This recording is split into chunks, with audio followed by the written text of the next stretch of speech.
I want to pivot into Mm. our next segment, which touches on one of your old teammates, Jayson Tatum. A few weeks after tearing his Achilles, JT seemed to be in a pretty positive mood about his rehab, and he's only a month and about a half, into his road to recovery. Excuse me. He's been doing a really good job at keeping all of us updated. He's been documenting almost day by day on social media. Kind of how he's feeling, and lately, Tatum didn't seem too positive in his update, saying, day 45, which was, I believe, 2 days ago, quote unquote, this is some BS. Grant, I want to throw this to you. First, I'm curious to know if you've talked to Jason lately, and if so, what those conversations have been like. Yeah, that's my dog. I saw him a couple weeks ago. I was in Boston for my brother's graduation for my teeth. So, um, saw him after. I think it was probably 2 weeks after after the date happened. You know, I've been going like the injury stuff is not fun. Like that's you've been doing something your entire life. Like I think this is his like first major injury, similar to myself, like first major injury, and it's something that you have to be mentally prepared for. And no one's ever prepared. Like it's something you have to go through the ebbs and flows. You're gonna deal with the days where you feel like everything's great, you're fine, you feel like you can get back to it. There's gonna be days where you go through and you're like, bro, this is the worst experience I've had in my life. I wouldn't wish this on anyone. So like he's gonna experience that. And I think that him documenting it, like I feel like, keep people updated on your progress is all it helps your mental progress as well. Like your cerebral, it helps your mind, help you feel more confident in yourself. Like I have a hell of videos on my phone. I just never post them because it's like one of the things I'm a person that likes to do things in private and see how I've kind of stepped in my journey and seeing like, dang, and back in the day I couldn't do a single leg squat. Now I can do it and I'm confident doing it. Like I feel so much like more like I could look back to when I couldn't do it and be like, dang, those times sucked. But now I look to it and you're like, dang, I'm on the other side of the horizon. So I think he's gonna deal with that as the rehab goes on. I think he's in higher spirits. There's gonna be a day that he's gonna like break down and go through it. I think he broke down the first night that it happened, like similar to Halliburton. He probably broke down the first night it happened. He's gonna get through his rehab, go through 2, 3 months. He's gonna feel good, and all of a sudden there's gonna be some type of like not setback, but some type of challenge that's gonna make him, whether it's mental, whether it's something that he's doing outside of basketball, whether it's outside of rehab, it's gonna be something that just emotionally you're gonna break down again. And I talked to a veteran about this. I'm gonna talk to some people that have dealt with the injuries about it. Like everyone goes through it, so you have to let the emotions come. I told him the same thing. I said, listen, you're gonna be emotional and it's okay. Like it's not doesn't make you less of a man to be emotional about it, to, acknowledge what you're going through freaking sucks. But at the same time, like we both know your work ethic and your progress is gonna you're gonna come back better than you were before. And I'm excited to see his journey and his recovery. And I'm happy that he's sharing it with his fans and people that care about him because he's a lot of people and he's a lot of supporters because of the genuine person and human being that he is. So I'm excited for his progress and his recovery, and I'm here as a resource to him. As I told him when I saw him in person, like whatever he needs, even if it's just a quick phone call for 2, 3 minutes, I'm here for him. Mhm. And you're both going through, a very similar journey right now. You talked a little bit about your injury. What does this stretch look like for you mentally? The highs, the lows. You said you're a very private person. Tell us what the fans aren't seeing.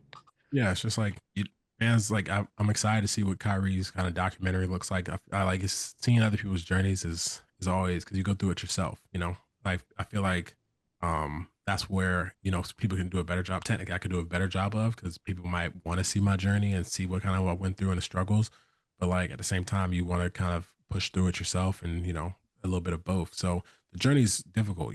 I've broken down into tears more than I have in the past 26 years of my life. So like it's one of those things that you just have to be mindful of and like try and strengthen your mental health because it's just as important as your physical. Physical is going to come. You're going to do the work. Like the work is not the issue. All of us love to work. All of us are here for a reason. Like we wouldn't be in the NBA if we weren't. But how you come back comes down to like what you kind of think of yourself after the fact. If you have the same confidence in your ability, if you have that confidence in the injured location that you are going through, like for my knee, like am I confident enough to cut on it the way I did, stop on it the way I did, shoot, come back on the court and be the player that I was, fight through screens the same way. Like these are all things that, as you get back to return to play, become more difficult. So like, even for myself, like before it was like, oh, this is painful. Like getting through this, like it hurts, like I'm sore.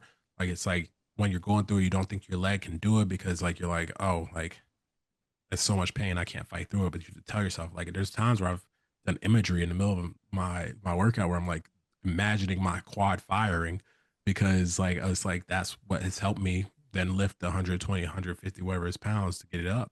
So like that's something that when you go through injury, you're gonna have to fight through a lot of mental hurdles. So similar to now, like right now is my return to court kind of progression where like I'm starting a locomotive or I'm starting to start like getting ready for my cutting progressions. And then that way, like after when I start cutting progressions, you're back to normal, like you're back to playing. So like these are the things that like you have to start mentally preparing for. Cause before it was all lifting. It was all like, oh, I have to get this thing stronger. I have to be more prepared. I have to make sure my leg is right. And now it's still that, but on top of that, you have to prepare for the, oh, I'm lifting, but now I also have to get on the court after. Now I have to like get ready for my cardio, get ready to do this, get ready to do that. So these are all things that I feel like you're going to have the hurdles. I'm going to probably break down again in the next 3 or 4 months. And you have to be uncomfortable with that because, you have to be comfortable and uncomfortable. You talk about returning to the court. Do you think going through something like this changes the way that you see the game or even change the way you think about your own identity? Guaranteed. I feel this is where I feel kind of not disappointed. I feel kind of upset just because I feel very bad about the Dames, the Tyreses, and the JTs of the world because they did it at the end of the season. They did it at the last moment, and like now they're gonna have to sit through the summer and part of the season. First, when I did it at the beginning of the year. It was absolutely horrible because like you want to be there for your team and stuff like that. You want to play. Like that's the number one thing you want to play, but you realize you become more aware. Like I became so much more aware of my surroundings, how to communicate with my teammates, like how to focus in on things that were important. Like before, I just talked. I feel like at times just to talk, like I might be saying the right things, but I might have said it four straight huddles. So like rather than doing that, I might be like, all right, say these words once, and then you know let somebody come up to you if they have any questions. That awareness kind of changed your awareness of not just the basketball, but your own life, like the things that you're going through at home. You're like, oh, actually, no, I didn't pay attention to the fact that the stove has not been this correct. Like I feel like you just become more aware of your surroundings. And that's where I always say coming out of your injury, you have to keep the same level of awareness because you don't want to turn into that same person. Like before, I feel like I was operating on autopilot. Like even when I started therapy, I started therapy after the injury and like realizing that your life the past 5 or 4 or 5 years when you've been in NBA, you've just been playing. You've just been like, all right, this is kind of what I do. Go to my work, go to this, not really feeling the emotions of the day. Versus now, like being able to be more in tune with myself to be able to say, like, no, today did suck.